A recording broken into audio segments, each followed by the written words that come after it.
Bueno, bienvenidos a todos a esta nueva reunión Hola, de los buen día. lunes. Y hoy vamos a seguir trabajando con el seminario del acto, la clase del 8 de marzo, y la presentación va a estar a cargo de Marité Ferrari y de Graciela Berraute. Bueno, ya la modalidad la conocemos todos, luego al final va a haber un intervalo un tiempito para las intervenciones y se va a levantar la mano para participar. Y por otro lado les recordamos el aporte de 370 pesos, que luego se va a colocar el CBU en el chat para que puedan allí los que quieran hacer su aporte. Bueno, entonces damos el comienzo a la reunión. No sé quién empieza, si María. Voy a empezar yo. Buen día a todos y gracias por estar presentes, porque cuando repasaba esta clase pensé, ¿quién va a venir mañana? Tal cual. Francamente, conversábamos con Marité, yo lo repetí hace un rato, que hay muchas cosas que van a decantar en el seminario próximo, en el 21, pero bueno, esto nos pasa habitualmente con Lacan, ¿no? Que uno trata de entender desesperadamente cosas que él está comenzando a desarrollar, ¿no? Igual me parece que es un ejercicio que vale la pena, porque es como seguir el pensamiento y las idas y vueltas que él va procesando, ¿no? Como de alguna manera lo plantea hacia el final de esta clase, que es que lo que él va trabajando, la posición que tiene al dar clase, de alguna manera es relativa a estar tomado en el lenguaje, en lo que va diciendo, ¿no? No sería tanto un saber a transmitir que pone en juego, sino lo que se va construyendo, se le va construyendo en la medida también de lo que va desarrollando, ¿no? Un comentario inicial, que es respecto a qué me parece que está buscando, sobre todo en esta clase. ¿Por qué propone la operación cuantificadora respecto al planteo aristotélico? Lo que entiendo que Lacan dice, porque bueno, todo lo tengo que decir con pinzas, sobre todo hoy, es que en las proposiciones aristotélicas persiste el sostener algo relativo a lo ontológico, a la esencia del hombre, a la usía, digamos, a la existencia, a la presencia de una esencia del hombre, ¿no? Mientras que lo que está planteando Lacan en relación al discurso analítico y a lo que concierne, digamos, a la función analítica, es que se trataría justamente de no caer en sostener una esencia, como sería específicamente en nuestro caso una esencia del sujeto, un ser del sujeto.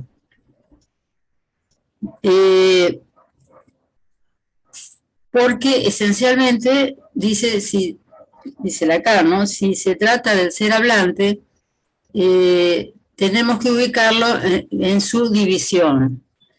Y su división, en principio, la podemos relacionar con la diferencia que hay entre enunciado y enunciación, ¿no?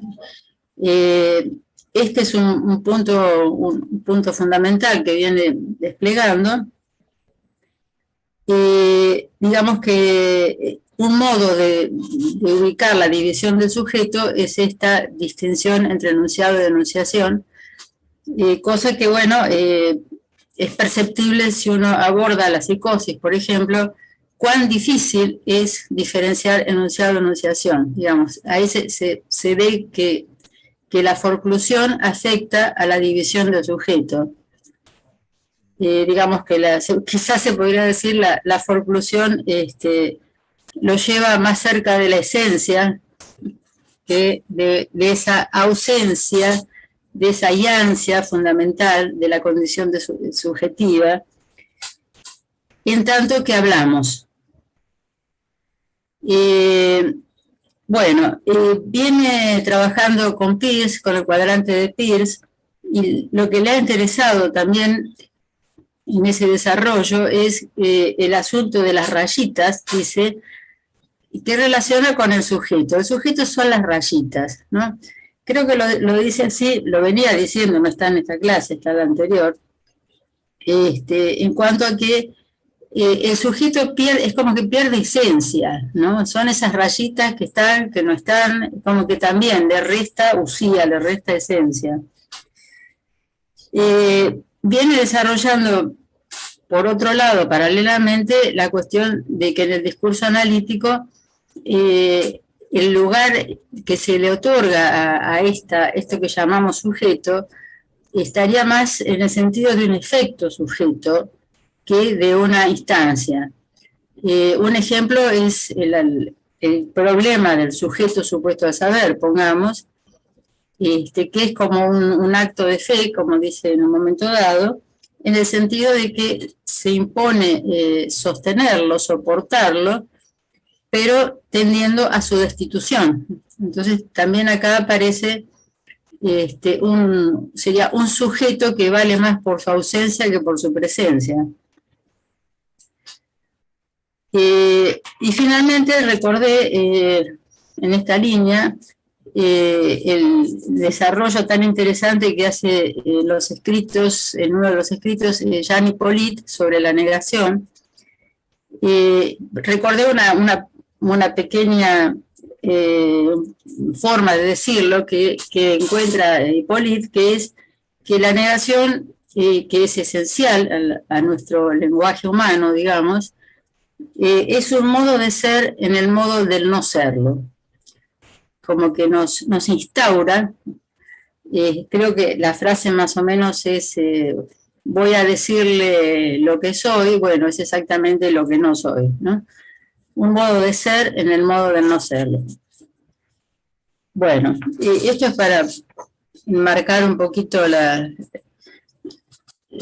tarea con la que nos impone hoy, trabajando con la lengua francesa, alguna referencia también a la lengua inglesa, pero esencialmente lo que le interesa es la doble negación, esto de que aparece en esta lengua una expresión que es ne y pa, o sea, no hace falta que lo escriba, creo, que viene a ser como una duplicación de la negación que uno podría considerar innecesaria, pero que tiene una función en la lengua, en principio, de darle fuerza.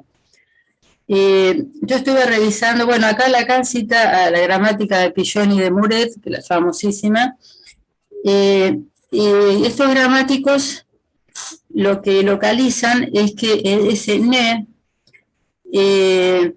aparece como discordante, como si fuera no totalmente no totalmente asentado en su función. Yo estuve revisando el Petit Larousse que tengo de mis viejos estudios, y lo que me pareció interesante es que dice cómo el ne, que podría alcanzar como negación, no termina de alcanzar, necesita ese ne, el pa, ¿no? Por ejemplo, ne, point, o sea, como acentuar, reforzar, lo cual termina consolidando la negación a través de dos elementos. Los gramáticos Pillon y de Muret ubican al ne como discordante y al pa como forclusivo. Esto también es muy interesante, pero Lacan dice, bueno, no me voy a quedar en esto porque no es lo que me interesa particularmente. Lo que se podría ubicar en este sentido es que hay en esta lengua un uso de la negación de modo doble que tendría como finalidad darle fuerza a la condición de la negación, porque si el ne solo, sin ese pa, toma una forma como dudosa, como la famosa frase je crains qu'il ne vienne, que diría como si fuera introduce algo de duda en esa negación. Esto no está tan desarrollado, por supuesto, tampoco fui a grandes diccionarios, pero me parece que tiene algún sentido respecto a lo que le interesa a Lacan, porque lo que él va a trabajar es que entre estas dos negaciones, o por el uso de estas dos negaciones, va a poder plantear algo respecto a las relaciones entre el universal y el particular.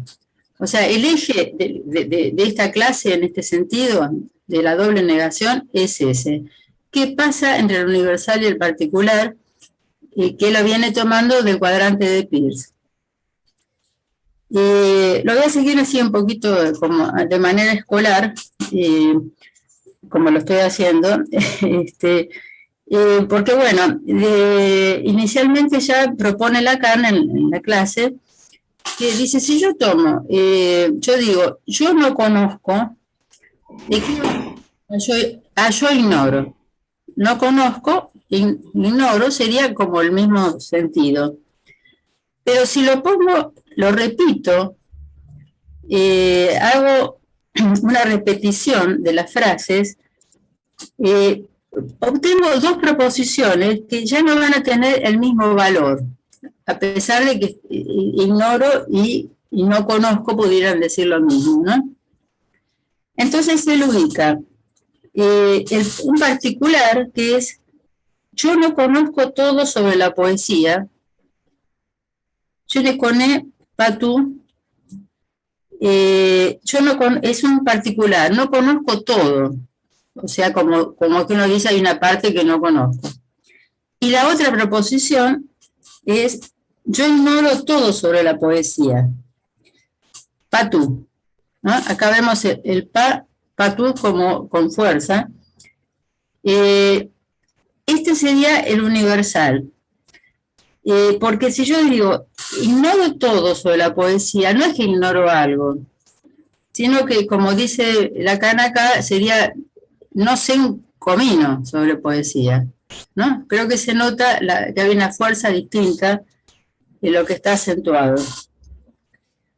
A partir de acá, se propone, digamos, revisar las relaciones entre el universal y el particular, como les decía, y sigo tomando la lengua francesa, bueno, acá me imagino el lío con los traductores que habrán tenido, porque van y vienen entre el castellano y el francés, pero más o menos creo que lo que logré entender es que lo que está planteando acá cuando dice de las relaciones entre el universal y el particular, es que no puede encontrar una regla igual, supongamos, para el francés y para el inglés, en cuanto a si el universal se impone sobre el particular o el particular sobre el universal.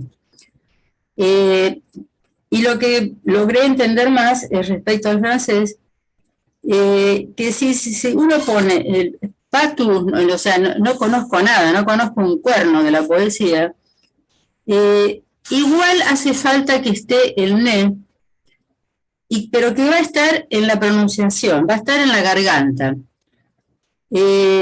Sería je connais pas, je connais pas. El N queda como atravesado en la garganta, je connais pas tout. Esto se escucha, prácticamente, pues es que se puede escribir, pero más que nada se escucha, y lo que indica es una no separabilidad de las dos puntas de la negación, del ne y del pa, como que no se podrían separar. Entonces dice, bueno, podríamos acá sacar una ley de esto, sería que el patu, que está del lado del universal, está como imponiendo la presencia del particular, del ne.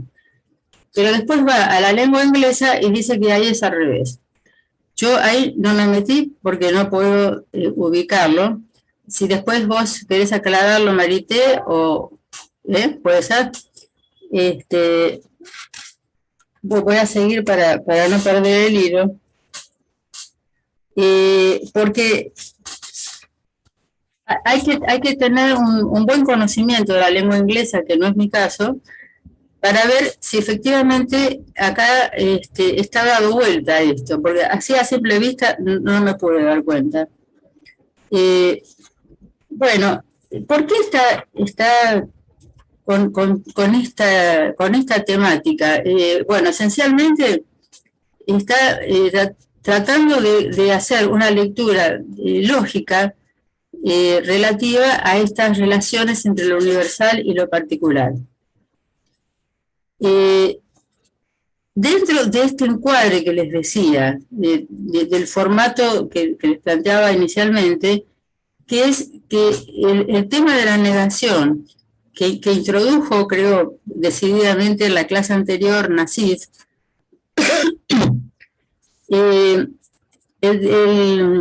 asunto de la negación y el principio de no contradicción planteado por Freud respecto al inconsciente es la temática que viene desarrollando en las últimas clases justamente para poder hablar del sujeto, ¿qué es el sujeto dentro del discurso del psicoanálisis?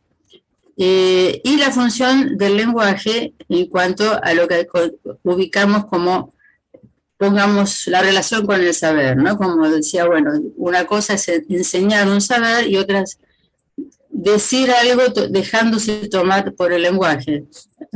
Bueno. Entonces luego, estoy siguiendo, digamos, el hilo concreto de la clase, ¿no? Dice, ¿por qué va a introducir los cuantificadores respecto a cómo planteaba las cosas Aristóteles?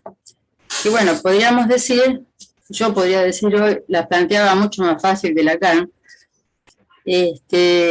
porque dice, Aristóteles se apoya en una operación subalterna entre lo universal y lo particular. Por ejemplo, si Aristóteles dice, todo hombre es un animal, extrae de ahí, sin ningún problema, algún hombre es un animal, ¿no? Esto lo llama operación subalterna. Por eso le interesaba a él ver que en la lengua francesa, entre el ne y el pas, habría una relación de subalternidad también, porque el universal parecería estar condicionando al particular. Me hacía cierta pregunta este asunto de la expresión subalterna, operación subalterna, porque expresa evidentemente un dominio de algo sobre algo, ¿no? Diría que tiene casi una resonancia política, ¿no? Entonces, tomando como lo localiza Aristóteles, sería que el particular queda subordinado al universal. Si todo hombre es un animal, algún hombre es un animal en particular, ¿no? Entonces, Lacan acá se mete para ver cómo lo acomoda de otra manera para poner como marco los cuantificadores. Entonces, dice, bueno, este planteo aristotélico parece muy sencillo, muy lógico, pero si lo aplicamos de otra manera, ¿no? Si decimos, todo francés debe morir por la patria, este sería el universal. Tenemos que extraer de ahí, de modo subalterno, ¿algún francés debe morir por la patria? Ya ven, si lo llevamos al particular, la cosa no parece tan sencilla. Y entonces, acá hace digamos, una remoción de algún modo del término hombre, usado por Aristóteles y en toda la transmisión posterior, todo hombre, ¿no? ¿Qué quiere decir hombre? ¿Qué quiere decir? O podría decir todo francés, ¿no? Todo hombre, todo francés, son son universales, exactamente. Y me parece que lo que está criticando Lacan es que esta universalidad es un sostenimiento de la usía, de la esencia. Un ser de hombre, un ser de francés. Entonces yo decía, todo francés tiene que morir por la patria, ¿no? Un ser utópico. Pero si uno dice, qué sé yo, mi primo tiene que morir por la patria, ya estamos en otra cosa, ¿no? Y como que salimos de lo universal a lo particular y algo se produce que no está tan fácil de resolver. ¿Por qué? Y ahí es donde va a meter el asunto del sujeto. Dice, bueno, una cosa es que hablemos del hombre y otra que hablemos del sujeto. Cuando se dice todo hombre o algún hombre, está como impregnado de esencia, está impregnado de ser. O sea, Lacan viene luchando en este seminario, creo, con todo lo que signifique de parte de los psicoanalistas, o sea, de parte de lo que nos concierne,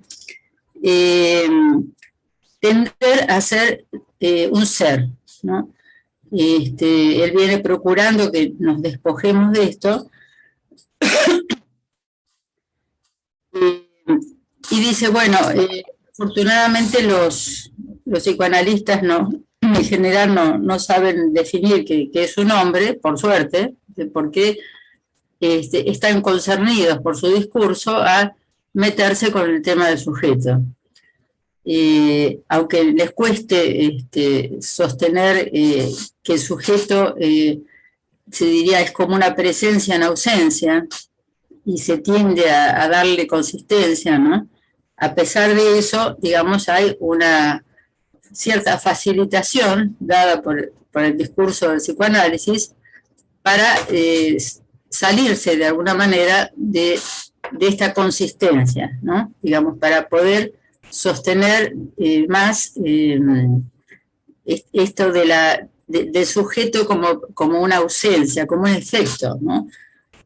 Para mí, perdón, me pasó algo con la pantalla, no sé si alguien lo puede resolver. ¿Qué cosa, Graciela? No, te vemos perfecto, Te debe vemos ser algo de tu perfecto. compu, ¿eh? No hay problema, Graciela.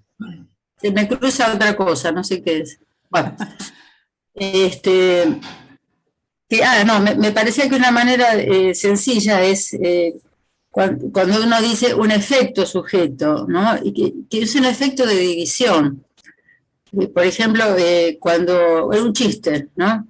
Ahí aparece algo de una verdad que no se sabía, que no sabía de mí mismo, que no sabía del otro, y el efecto sujeto es como la revelación de un no ser, ¿no? Yo no sabía que era eso que estaba en juego cuando aparece el chiste, ¿no? Bueno,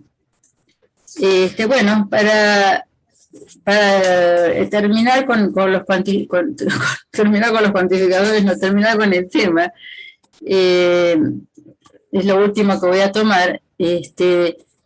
Lacan entonces, respecto a la lógica aristotélica, propone la lógica de los cuantificadores. Porque se va a meter con el principio de no contradicción o de contradicción desde Aristóteles, porque en Aristóteles, bueno, en el seminario está claro que donde dice abajo es arriba, donde arriba, al costado, hay un par de cosas que están medio torcidas en el cuadro, por lo menos en mi edición. Pero lo que quiere decir Lacan es que para Aristóteles, arriba tenemos los universales, a la izquierda positivo, a la derecha negativo. abajo los particulares, a la izquierda el positivo, a la derecha el negativo. Y que Aristóteles va a poner como la contradicción, la ubica en la diagonal, que va del universal afirmativo al particular negativo. Bueno, Lacan dice que esto lo va a desacomodar, efectivamente creo que lo hace, de la manera siguiente. Dice, toma un ejemplo relativo a la prudencia. Dice, Aristóteles plantea como universal, todo hombre es prudente. Lacan toma esta frase y la desbarata metiéndole las negaciones en francés. Yo lo voy a decir por ahora todo en castellano para no enredar más la cosa. La frase de Aristóteles como universal positivo es todo hombre es prudente. Lacan lo dice así, no hay hombre que no sea prudente. O sea, le mete dos negaciones. Lo mismo hace con el particular.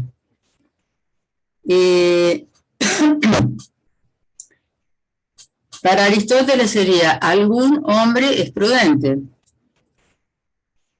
Lacan dice, no es hombre que no sea prudente. Le pone las dos negaciones también. Uno podría decir que ganas de complicar las cosas, pero por supuesto lo hace fundamentadamente, porque lo que dice es que quiere desbaratar esa subalternación, que es el modo en que Lacan plantea la relación entre universal y particular. O sea, al introducir, digamos, cuando Aristóteles dice que se contradice el universal positivo con el particular negativo, que pone ahí la contradicción, está haciendo la operación de subalternación. Esto que les decía, yo le doy un tono político porque por lo menos para mí me queda más grabado. El particular negativo queda en relación de subalterno respecto al universal positivo. Lo que quiere Lacan es desbaratar esta subalternación por los cuantificadores,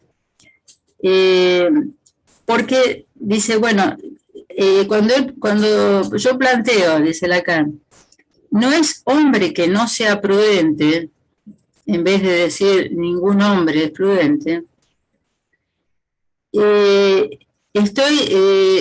digamos, es una contradicción, pero la estoy llevando al terreno de la excepción.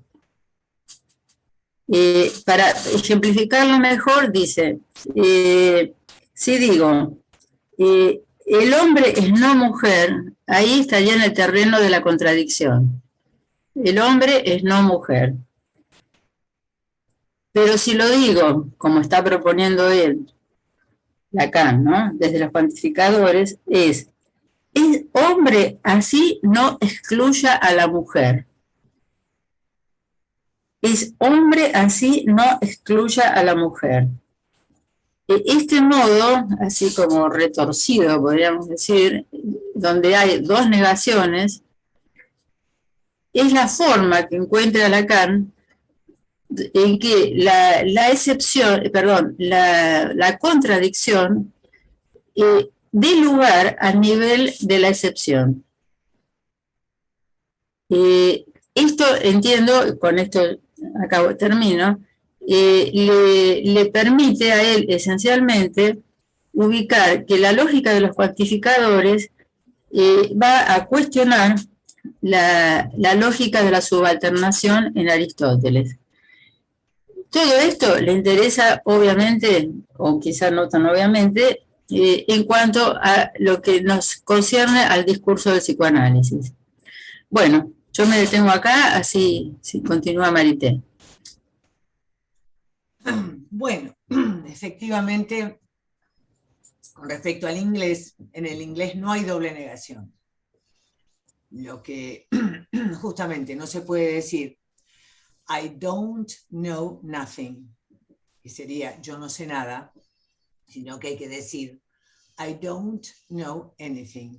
Con lo cual, claramente, si yo niego en una cuestión, yo no sé, no puedo en lo predicativo también negar. Esto sería la diferencia con el francés. A mí me parece que lo interesante, me pareció muy interesante lo que fue abriendo Graciela respecto de por qué él apela a la lógica de los cuantificadores. Yo busqué justamente que la lógica del cuantificador implica una lógica proposicional donde se van construyendo predicados, donde finalmente la lógica del cuantificador apela a pensar cuántos son los que cumplen el atributo. En el caso aristotélico, bueno, el atributo sería lo que define la esencialidad, ¿no? La prudencia, todos esos son atributos que son la esencia del hombre, que es lo que Lacan viene a discutir. ¿Cuántos son? ¿Son todos? ¿Son algunos? ¿O es ninguno? Esta sería la cuestión, porque me parece que esto hace a este movimiento que Lacan está haciendo respecto, de algún modo, de tomar la operación cuantificadora para, digamos, él va a decir, ¿no? La ponemos en su función rectora, que es ubicar al sujeto que nos interesa, ¿no? Cuánto en el discurso del sujeto que viene a analizarse responde, digamos, a alguna cuestión universal, cuánto hay de propio y de singular, y cómo de alguna manera lo propio de nuestro discurso es ubicar esa tensión, esa fisura que es irresoluble entre el enunciado y la enunciación. Como que siempre vamos a encontrar, tratar de, como dice, captar la enunciación en las redes del enunciado. Es decir, que las dos negaciones hablan específicamente de esta división. Y él dice, es interesante que las cosas no podrían andar sin el empleo del subjuntivo. Es muy importante esto cuando él dice que la universal afirmativa se formula con la doble negación. No hay nada que no sea, fíjense que el no sea es el subjuntivo. De alguna manera, la cuestión del subjuntivo va a ser usada en el Leturdí, que se diga, ¿no? Como que hay una operación, digamos, donde hay ya en este punto una apelación a la lógica proposicional cuantificadora, pero también de la lógica modal. Porque él, digamos, va a ir pasando de la lógica de los cuantificadores al campo de lo modal, que va a indicar no solamente la tensión entre lo universal y lo particular, sino los modos de posibilidad, de existencia, ¿no? Si hay algo posible, si hay algo imposible, si hay algo contingente o algo necesario, ¿no es cierto?, en esta, digamos, producción, digamos, en este discurso específico que es el campo del psicoanálisis, ¿no? Y sobre todo lo que acontece en la experiencia. Entonces él va a plantear en el no hay nada que no sea, él va a decir saquemos la prudencia, vamos a restar la predicación de la usía, como decía Graciela, de, bueno, lo prudente. Es decir, si tomamos la estructura, no hay nada que no sea. Él dice que allí realmente hay un decir, como diría después en el 21 verdadero, en el punto de que no hay nada en el discurso, en la experiencia, no hay hombre que no sea, es que, bueno, finalmente a todo hombre lo que nos interesa no es su esencialidad, sino el campo de la incidencia en cada hombre del lenguaje. Es decir, en realidad, si yo digo que no hay hombre que no sea, es porque el ser no es del campo de la ontología, sino del campo del acto, del acontecimiento, del decir. ¿Se entiende? Es decir, somos todos hablantes. Y digamos, la estructura es el lenguaje. Esto sería la universalidad que nos habita. No sé si lo pongo como para discutirlo, ¿no? No se trata de la prudencia, del atributo, que daría una ontología, un ser, digamos, ¿no? Una especie de esencialidad, como decía Graciela, sino de la existencia, ¿no? De estar habitados, ¿no es cierto?, por un lenguaje que además es un sistema abierto, porque efectivamente no hay correspondencia entre significante y significado, sino que siempre hay un significado a producir, un sentido a producir. Y que somos de alguna manera tomados por ese sentido que estamos produciendo cuando hablamos.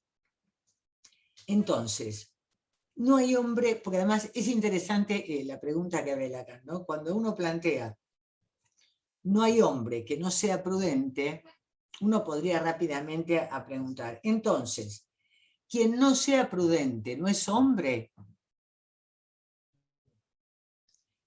Entonces dice, ¿puede haber algo distinto del hombre que sea prudente?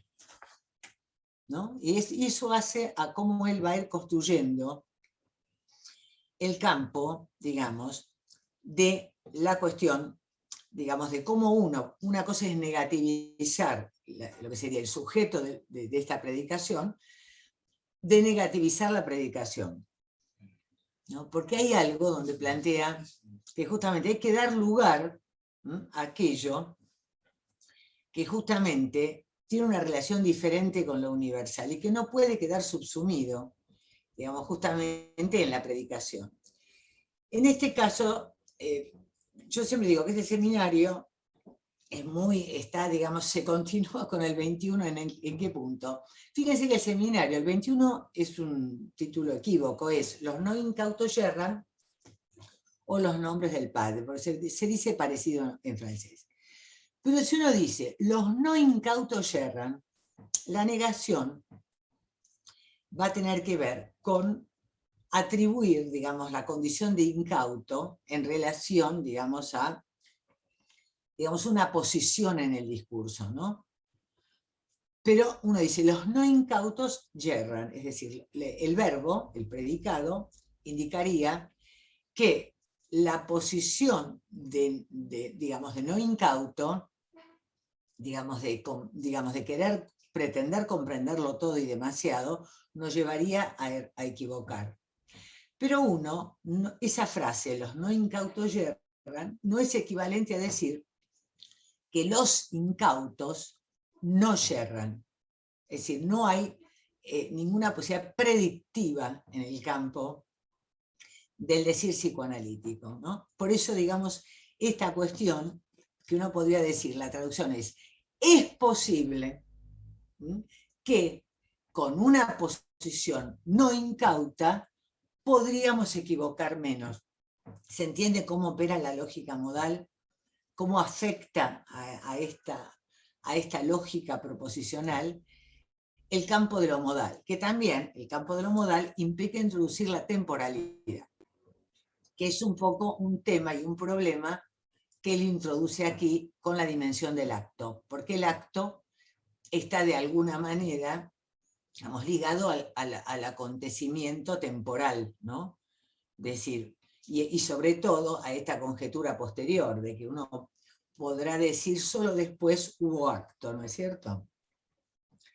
Bueno, lo interesante, digamos, siguiendo la lógica de esta clase, es entonces esta cuestión de cómo todo el tiempo los psicoanalistas buscamos un discurso fiable, buscamos una episteme como la buscaba Aristóteles, pero nos encontramos con un modo totalmente diferente, digamos, de pensar esta posibilidad de dar cuenta del funcionamiento de lo inconsciente y de esta duplicidad enunciación, porque claramente no partimos de la sustancialidad de la lógica aristotélica y nos hacemos cargo justamente de todo aquel campo que tiene que ver con esta especie de hacer objeción al todo, ¿no? Es decir, él empieza a avanzar acá con esta cuestión de ubicar por un lado lo universal, la posibilidad del todos, y lo que constituye una objeción no sin eso.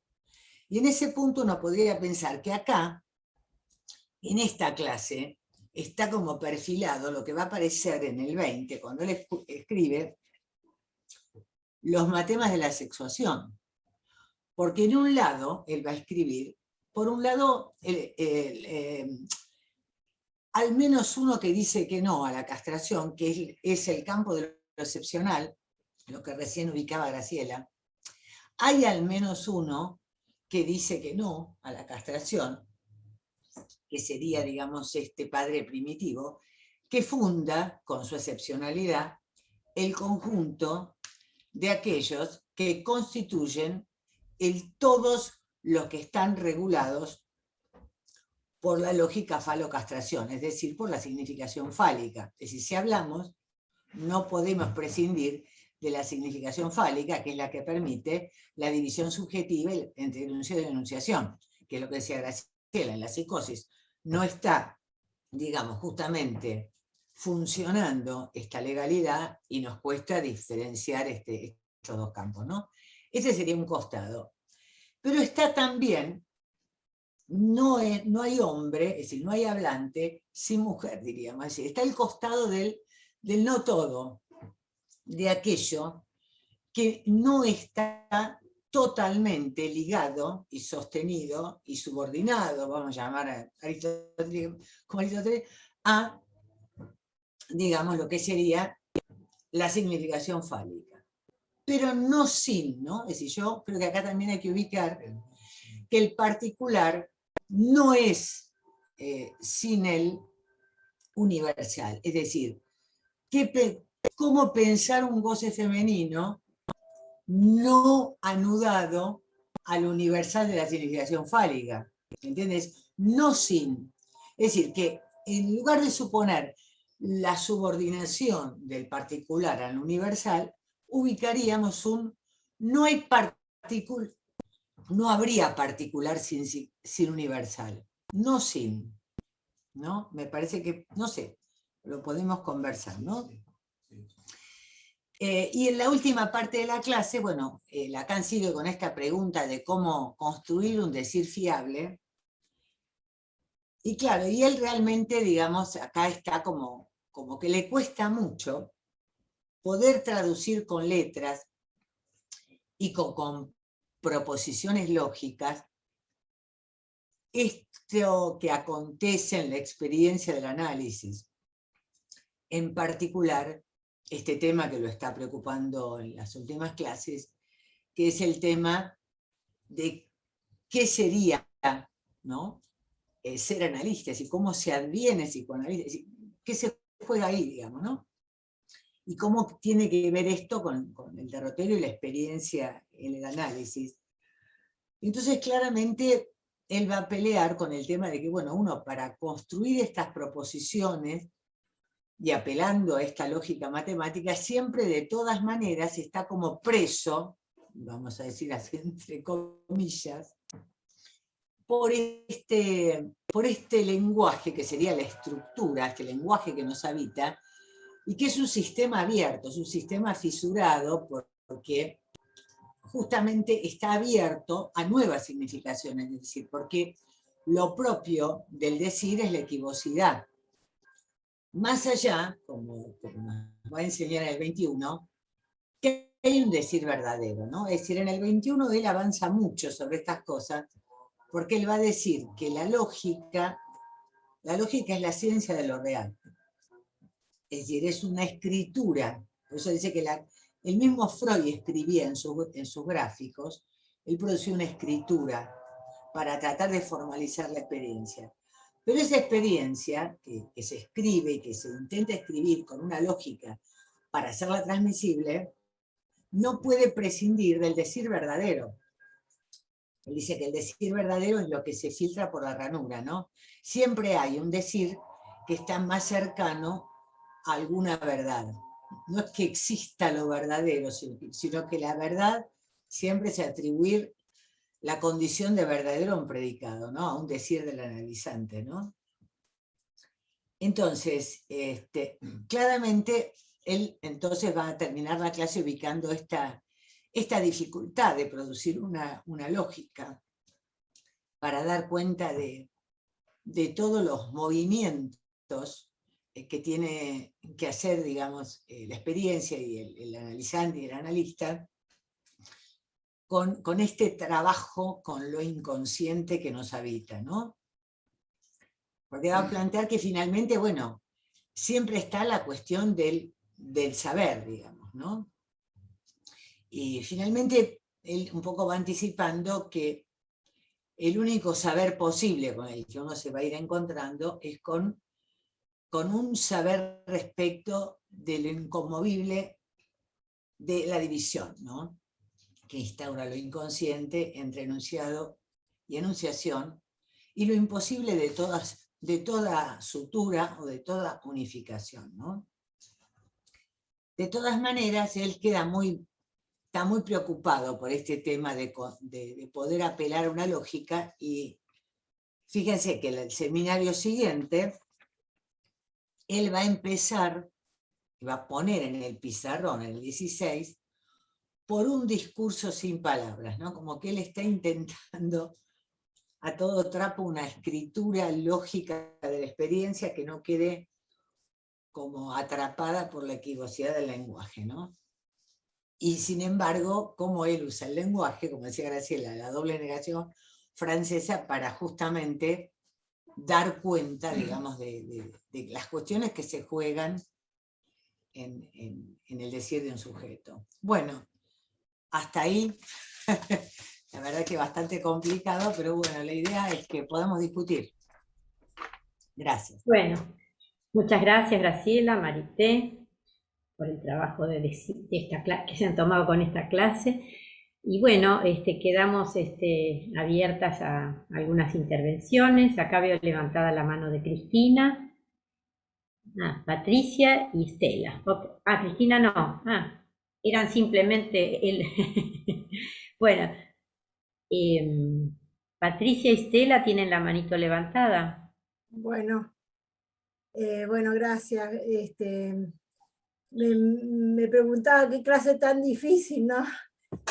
Cómo nos cuesta ubicar esto realmente. La verdad que entiendo que ha hecho un trabajo así de investigar, de ir al detalle de lo que dice Lacan.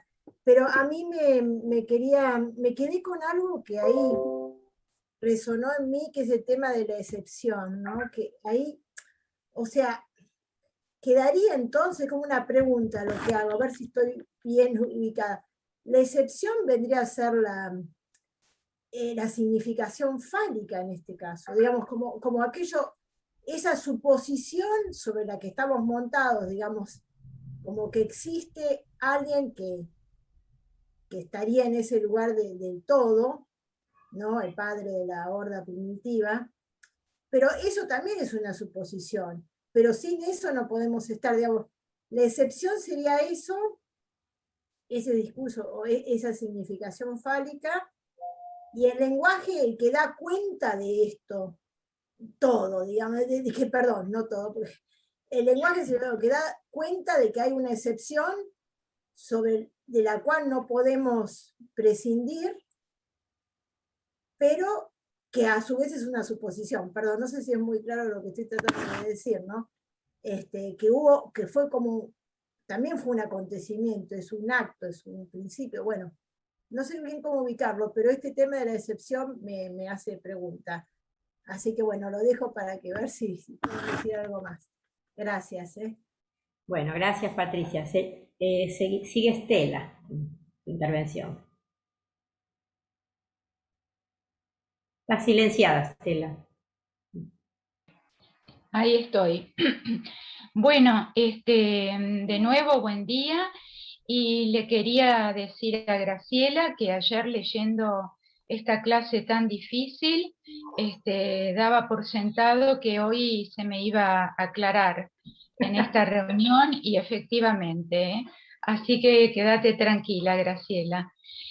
Bueno, y después algunas cositas.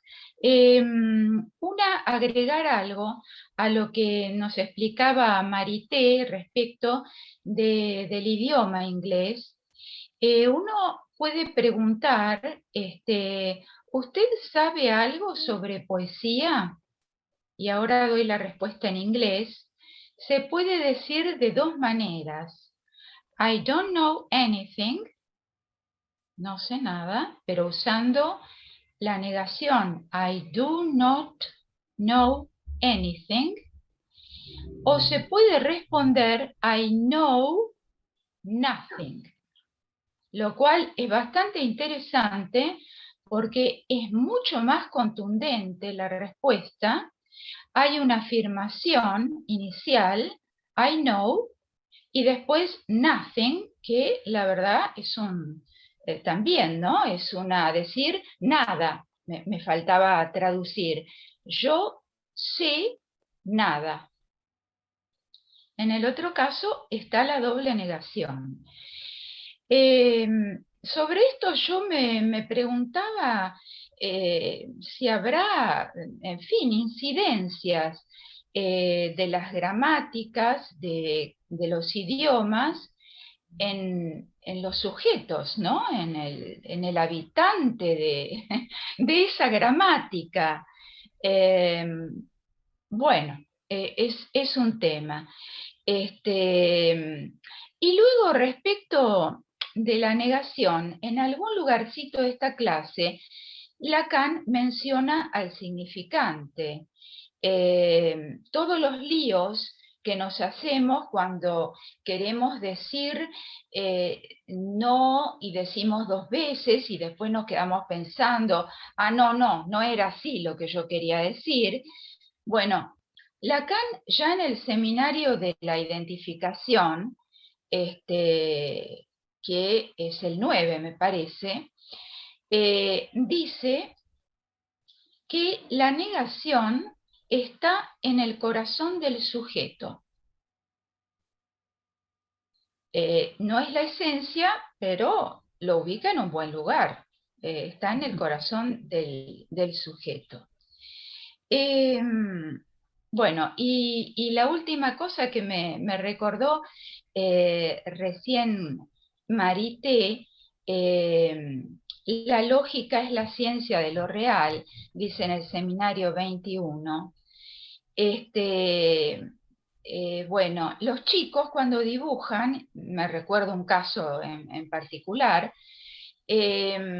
usan flechitas, hacen dibujos y usan flechitas, así parecido a lo que nos encontramos tan difícil en los cuantificadores, en fin, en lo que toma Lacan, ¿no? De los lógicos.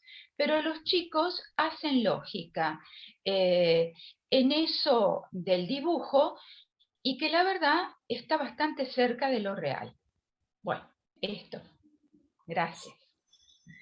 Bueno, muchas gracias, Estela. Está Gustavo. Bueno, hola, buen día a todos. Gracias a Graciela y a Marité por haberse tomado el trabajo de abrirnos la cabeza con respecto a esto, ¿no? Que es tan difícil. Ahora pensaba, bueno, tomando un poco lo que dijo Estela, lo que señalaba Marité también, este tema de las lenguas y cómo los sujetos que habitan cada lengua están determinados por esas lenguas, ¿no? Yo creo que sí, que hay una determinación cultural por la lengua y que el trabajo de análisis consiste en exogamizar, digamos, a cada uno, por si esa palabra existe, a cada uno de su propia lengua y que lo atrapa de su propia lengua, ¿no? Lo que nos determina de la lengua, porque en realidad la lengua no es algo cerrado, podemos inventar también cosas nuevas, como esta palabra que acabo de decir, exogamizar. Bueno, uno puede jugar con la lengua, pero en lo imaginario estamos atrapados. Y sí, me pareció muy interesante este juego que hace como translingüístico, ¿no? Nosotros le podríamos agregar el castellano, que no es lo mismo. Yo esas dos frases, I don't know everything y I don't know anything, lo, eh, lo traduzco como yo no sé todo o yo no sé nada, ¿no? Porque ahí está el todo, el everything y el anything. Entonces, en el yo no sé nada hay una doble negación, como en el francés, cuando dice je ne connais pas tout, ¿no? Hay una doble negación que es parte de nuestro lenguaje. Por ejemplo, cuando alguien dice, bueno, estoy enfermo, y uno dice que no sea nada. Es complicado decir eso, que no sea nada, porque que no sea nada quiere decir, bueno, que sea algo. Entonces, uno está, una doble negación afirma algo, ¿no? En el yo no sé nada también, nosotros decimos yo no sé nada, entonces quiere decir que si no sé nada, entonces sé algo. Este, bueno, como la diferencia me remitía a la diferencia entre no conocer e ignorar, ¿no? Que toma acá esto. Y entonces recordé que en la significación del falo justamente Lacan hace esta diferencia entre la ignorancia y el desconocimiento, ¿no? Cuando habla de los niños, justamente, que decía Estela, ¿no? El desconocimiento que tienen los niños, dice, de toda localización instintual de la vagina como lugar de la penetración genital. Y entonces dice, esta ignorancia es muy sospechosa de desconocimiento, en el sentido técnico del término, ¿no? Es decir, no es lo mismo la ignorancia que el desconocimiento. Los niños, por un lado, ignoran la existencia de los genitales femeninos, pero sobre esa ignorancia hay un desconocimiento. O sea, hay un desconocimiento activo. Uno puede ignorar algo porque no tiene por qué saberlo todo, pero otra cosa es desconocer, ¿no? Que están cerca, pero no es lo mismo. Me pareció muy interesante, bueno, esto que dijo Graciela de un modo de ser en el modo de no ser, ¿no? Que me parece que resume bien esto. Y la referencia de Marité de que no es lo mismo los no incautos yerran que los incautos no yerran. No hay reciprocidad entre las dos, ¿no? Hay una disimetría, pero no hay reciprocidad.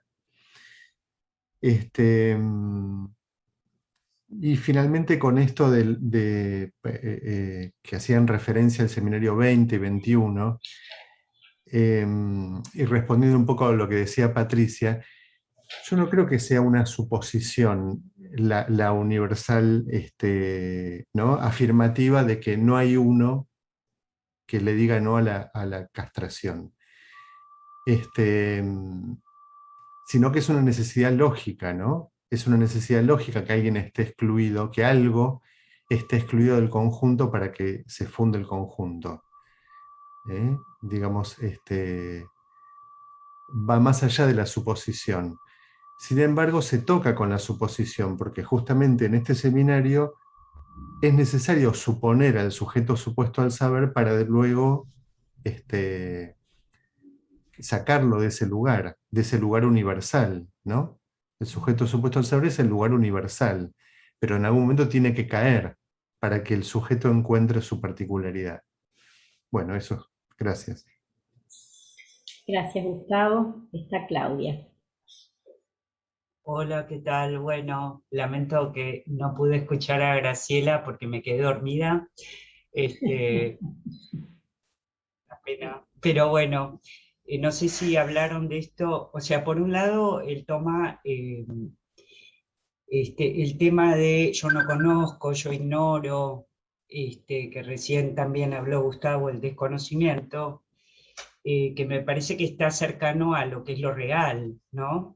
Hay algo que me pareció escuchar que de Marité, como querer dar cuenta de lo real.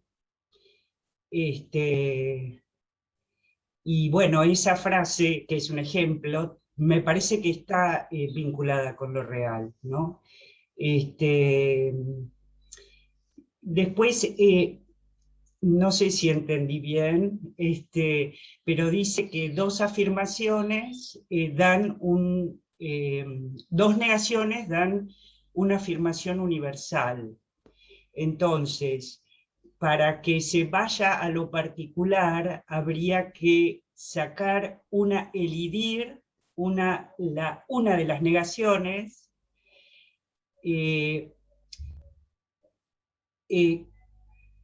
no es sacar, que es elidir, y esto daría el particular, ¿no? Si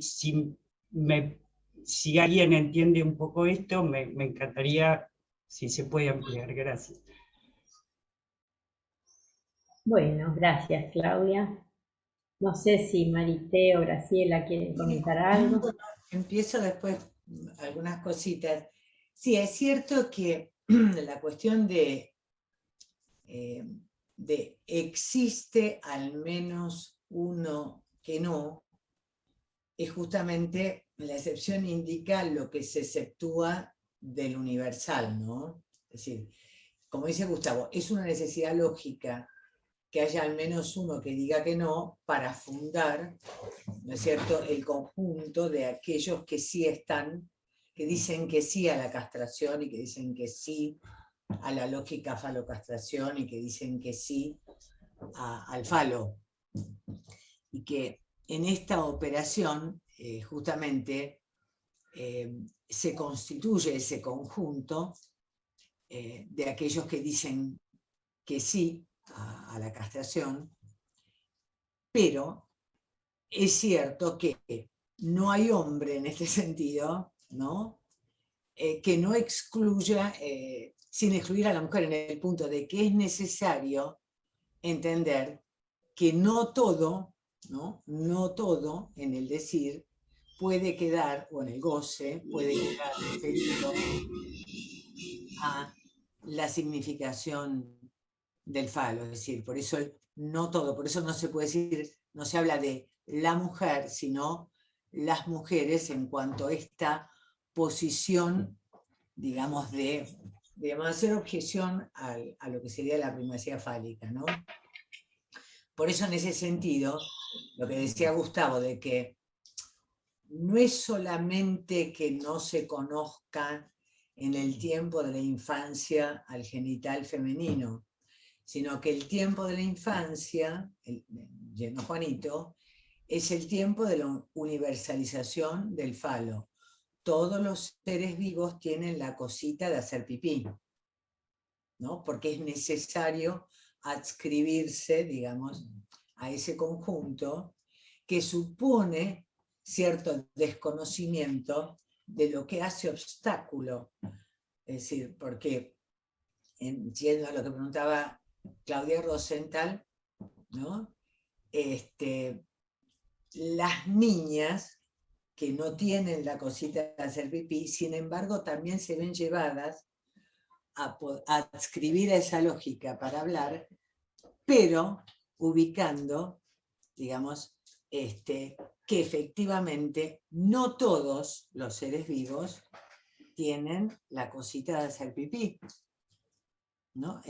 Digo, esta cuestión del universal y el particular es, digamos, bueno, la cuestión, porque es un tema más de la clínica, no solamente de la clínica con niños, ¿no? Respecto del universal, cómo, digamos, qué construcción produce cada análisis respecto, digamos, bueno, de esa singularidad de goce, que no es sin una referencia al goce fálico en todo caso, pero no todo se puede cernir allí, digamos. Es complejo, no sé, me parece que justamente Lacan está empezando a comentar estas cuestiones, ¿no? Y bueno, hay mucha tela para cortar acá, digamos, ¿no? Estás silenciada, Graciela. Sí, digo, me engancho en lo que estaba diciendo Marité y en lo que dijeron todos de distinta manera, me parece. Quizá el resumen es esto de que decía Estela Maris, la negación en el corazón del sujeto. Porque me parece que la negación la podemos reconocer entre enunciado y enunciación. Y eso es el corazón del sujeto, porque quizá, tomando lo último que decía Marité, si uno dice, el niño dice un enunciado, o sea, mi hermanita no lo tiene, pero debería tenerlo. El no lo tiene es un particular, mi hermanita no lo tiene, pero debería tenerlo por la significación del falo. Es lo que ubicaba Gustavo entre ignorancia y desconocimiento, ¿no? Yo puedo ignorar, el niño puede ignorar la existencia de los órganos femeninos, pero el desconocimiento proviene de esa trama de la significación del falo. No me conviene reconocer que no está. Bueno, me parece que han pegado justo en, como se diría, donde había que pegar para encontrarse con estas cosas, ¿no? ¿Qué es lo que nos pasa justamente en nuestro trabajo analítico, ¿no? Que digamos, en lo particular, me estaba acordando justamente, digamos, en lo particular, por ejemplo, un texto puede estar bien construido gramaticalmente, una escritura. Estoy recordando, como tantas veces, las memorias de Schreber, pero no se escucha una enunciación, ¿no? Entonces, es algo como esa articulación, o como en la psicosis nuevamente, ¿no? Que difícil es que se pueda escuchar una enunciación, es decir, algo de esto que se desprende ahí, de esa división que es el corazón del sujeto, ¿no? Ahí es donde está la negación. Usted pensará que es mi madre, pero no lo es nuestra garantía, nuestra patente de ser neuróticos, ¿no? Y el otro comentario, que sí, lo que decía, creo que Gustavo, sí, que cómo estamos determinados por nuestras lenguas, sin ninguna duda, lo que somos.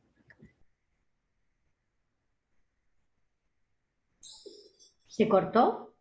No, me quedé pensando porque no me acordaba. Hay una expresión en francés, lo último, que es esta de, digamos, que es una ambigüedad, ¿no? Que es esta ambigüedad del me, ¿no? Que cuando dice que yo temo que no venga, que no se sabe que si quiere que venga, quiere que no venga. Claro. Y bueno, hay algo de lo que se produce, que la expresión esta, ¿cómo se dice? Ay, yo soy désolé, yo soy désolé. ¿No? Uno para a alguien por la calle y le pedís una dirección y dice, yo soy désolé, pero como dicen, no lo sé, lamento, no lo sé, pero te está mandando a la mierda a la vez. Hay algo de eso, ¿no? Me lo saco de encima el tipo. Bueno, ya está. Acá fue lo que quería participar. Sí, no, pues anotarlo en la lista, digo. Quería dar, no sé, estaba Ingrid, Marité, y después está vos. Eso no, anotalo. Es algo pequeño, iba a decir. Cortito, no sé si pequeño. Ahora va Mónica, a continuación de esta reunión, va a hablar sobre el cuadrante de Peirce, sobre Frege, digamos, damos vueltas sobre el mismo tema, que tiene que ver con la cuestión de Lacan, de intentar encontrar una lógica. Y en esto que decía Graciela de la dificultad de encontrar enunciación en el discurso psicótico, lo relaciono con esta cuestión del significante que falta y con esto de la universalidad, donde no existe conjunto universal, y en ese discurso donde es tan literal, lo que no podemos encontrar es justamente eso, por eso no hay deslizamiento. Bueno, eso, no sé, había otras cosas, pero se me perdieron. Nada más. Un breve comentario también. Gracias, Ingrid. Bueno, Graciela había hablado al principio, ¿no?, de que la idea de tomar los cuantificadores, o la transformación que hizo Lacan en los cuantificadores respecto de Aristóteles, tenía como eje un poco tratar de quitar al sujeto como algo de esencia, ¿no?, como la prudencia, y ponerlo más, bueno, en el lugar de sujeto como lo que es algo que está entre dos significantes y que, bueno, y que por eso está la división subjetiva que se verifica en enunciado y enunciación. Pero se me vino a la mente, y no lo sé cómo ponerlo, otra frase de Lacan, ¿no?, cuando él habla del ser de goce, ¿no?, y cómo, no sé, lo pensé, no sé cómo articularlo, pero eso no deriva tanto como el significante, sino que, bueno, eso, quería hacer ese comentario. Bueno, está Marité. No, está Osvaldo, ¿eh? No era yo. Ah, no lo vi a Osvaldo. Ah, bueno. Sí, está Osvaldo. Estaba. Bueno, es complicado todo esto, pero a lo que voy es, yo diría lo siguiente. Este juego que de alguna manera continuamente hace Lacan en relación a discutir o, digamos, tratar de polemizar en última instancia con, en este caso, bueno, con la visión aristotélica que tiene digamos, la lingüística, la filosofía, lo clásico, ¿no? Es decir, evidentemente es importante partir de Aristóteles porque, como mismo Lacan dice, porque en el fondo no era ningún boludo el tipo. Eso lo dice muy claramente. Entonces, hay una cuestión en que todo esto parece, toda esta lógica parece, digamos, cifrada desde la letra de Aristóteles, y es inevitable partir de la letra de Aristóteles, yendo un poco a esta cuestión de lo real, ahora lo digo yo, yendo un poco a esta cuestión, mirando la cosa desde lo real, mirando la cosa incluso de lo que acaba de decir Silvia, la cosa desde el goce, y mirando la cosa desde lo que acá se dijo y lo planteó Graciela y Estela, esta cuestión de hacia dónde apunta y desde dónde apunta, yo diría, desde dónde se sostiene, desde dónde apunta el corazón, digamos, el corazón del sujeto, creo que van apuntando a cuestiones en donde sí es cierto lo que hace Lacan de desbancar esta cuestión en donde se sostiene lo aristotélico, que es aquello que trabaja sobre el predicado. El problema es que si uno plantea, por ejemplo, ese ejemplo que da, que es un ejemplo muy, muy cómico incluso, ¿no?, cuando dice el tema de la prudencia. Es decir, se trata de ubicar a lo universal en la prudencia. ¿Y la prudencia qué es? La prudencia simplemente es predicar algo, es una predicación, tiene que ver con lo predicable. Entonces, si uno parte de la cuestión predicable, inevitablemente está atrapado en que tiene que ubicar los elementos, los entes que da la propia lengua. La propia lengua, incluso las lenguas, porque todas las lenguas dependen de lo que todos nosotros dependemos, que es el lenguaje. Entonces, esta es la cuestión. Si uno apunta a lo real, apunta al goce, apunta al corazón, desde donde uno está hablando justamente, ahí encuentra cuestiones para ver. Porque todo esto, toda esta parte, todos estos seminarios, hasta el momento, están ubicando la cuestión de que el corazón pasa entre la diferencia entre el enunciado y la enunciación. Y bueno, cuando uno habla de la diferencia esencial, yo diría, entre comillas lo digo esencial, sustancial, entre comillas lo digo sustancial, la usía, está ubicando que la diferencia entre enunciado y enunciación depende de lo que se dice, depende del hablar, depende del decir. Entonces, es por eso que Lacan trata de ubicar, bueno, pero ¿cómo nos corremos de esta cuestión, de estos enredos del decir? Y va necesariamente a esa otra cosa que no era pelotudo, como dice Aristóteles también planteaba, que es la cuestión del escrito. Es decir, cuando digamos, se trata de correr de las cuestiones de las palabras meramente, las cuestiones del decir, y cae a la cuestión de la letra. De la letra O sea, el escrito tiene que ver con la letra. Ahí es donde él puede hacer base lógica para poder pensar en términos epistémicos, no en términos de doxa. Y en este sentido yo digo esto. Discuto esta cuestión hasta donde llega Lacan, en este sentido, que si uno trata de ubicar el pensar más epistémico, más fiable posible, digamos, no sobre lo predicable, ahí Lacan pareciera que no puede llegar a ubicar algo que él también dice. Cuando ubica que el ser es lo no predicable. El ser no puede ser predicable. El ser es acto puro. El ser es acaecer. Lo que es predicable es lo que se puede decir del ser. a posteriori.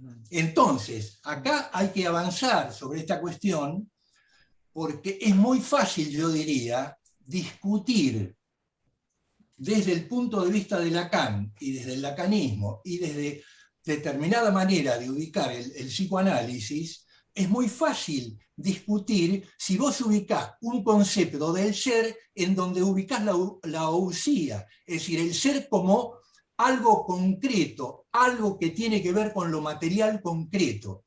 Eso no es el ser, ese es el ser del ente. Estamos hablando del ente, de aquello que es predicable, pero no estamos hablando del acto puro que implica el ser. Claro. El acto puro que implica el ser es lo que te permite, si uno no está parado, por ejemplo, si uno no está parado desde el ser en el sentido de la existencia, digamos, estoy hablando existencia, uno puede incluso hacer, por ejemplo, este silogismo común, que sería todos los hombres son mortales, como Sócrates es hombre, entonces Sócrates es mortal. Claro, es una universalidad absoluta. Nadie puede discutir esa verdad. Todos somos mortales. Pero el problema es, ¿por qué uno quiere, o por qué querían los griegos ubicar si era mortal o no? ¿Cuál era el interés ahí? ¿Cuál era el deseo? ¿Cuál era el deseo? De ver que aún con toda la atopía que tenía Sócrates, podía llegar a ser mortal. Discúlpame, Osvaldo, estás súper entusiasmado, pero son las 10. Estamos muy sobre la hora. Y así pueden dar algún cierre, Marité y Graciela, antes que venga Mónica. Perfecto. Bueno, yo agradezco muchísimo la intervención de Silvia y de Osvaldo, porque efectivamente creo que es así como se acaba de ser aclarado esto. porque si no también uno cae en algo que parece un idealismo, ¿no? Respecto al sujeto. Por algo, después, posteriormente a este seminario, Lacan va avanzando con el uso de ser hablante, y ahí vuelve el ser, ¿no? Vuelve el ser en el sentido de que le está dando Osvaldo, ¿no? Así que bueno, muchísimas gracias. Sí, yo nada más que justamente esta cuestión de la no predicación y de ubicar el ser en acto, tiene que ver con lo que va a desarrollar la próxima reunión, que es la pregunta por el ¿qué es ser analista? ¿No? Esta cuestión de que, bueno, justamente no hay una predicación, sino hay un acto allí, ¿no? Pero bueno, nada más. Muchas gracias. Bueno, buenísimo aclaración, Marite. Bueno, muchas gracias a todos por participar. Y bueno, como aclaró Ingrid, ahora hay una reunión en la que va a exponer ahí se me fue el nombre, ¿cómo es? Decí Ingrid, ¿cómo se llama? Mónica Jacob. ¿De qué va a tratar la reunión, Ingrid? ¿Tenés idea? Sobre el cuadrante de Peirce, Frege, todo apuntando a la clase que continúa a esta, que empezamos el año que viene. Bien. Regio. Bueno, y si no, los esperamos el lunes próximo, a la misma hora. Buenos días. 5 minutos. Cortamos 5 minutos. 5 minutos. Hasta luego.